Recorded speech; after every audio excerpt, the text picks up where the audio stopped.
Friends, welcome to Sumathi creations. ఇవాళ ముందుగా శనగపిండితో పకోడీ చేస్తున్నానండి. ఉల్లిపాయ పకోడీ. దానికి కావాల్సిన పదార్థాలు చెప్తాను. 4 పెద్ద ఉల్లిపాయలు సన్నగా కట్ చేసి పెట్టుకున్నాను. అలానే ఒక 5 లేక 6 మిర్చి సన్నగా కట్ చేసి పెట్టుకున్నాను. కల్లుప్పు,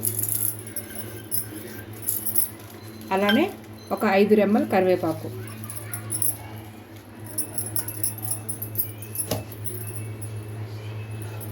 ఆల్రెడీ మిర్చి వేసుకున్నాం, కొంచెమే కారం.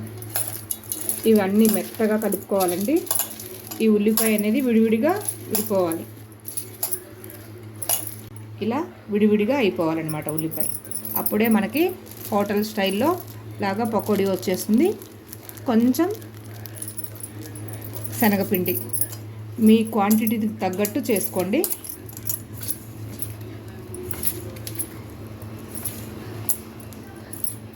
కొన్ని వాటర్ వేసుకొని కలుపుకుందాం.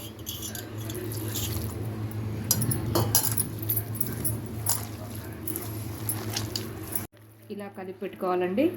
ఇలానే ఉండాలి పిండి. అప్పుడు మనకి హోటల్ స్టైల్లో గట్టిగా కొంచెం క్రిస్పీగా కరకరలాడుతూ బాగా వస్తుంది. ఇప్పుడు మనం కల్లుప్పు వేసుకున్నాం కాబట్టి ఒక 2-3-5 మినిట్స్ పక్కన పెట్టుకుందాం. ఈలోపు ఆయిల్ వేడి చేసుకుందాం.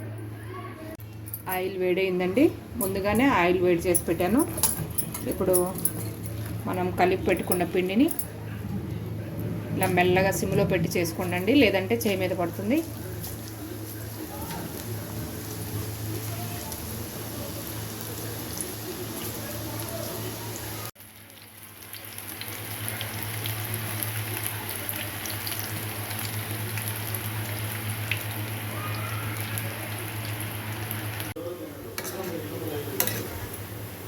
ఇలా ఒకసారి తిప్పేసుకోవాలండి.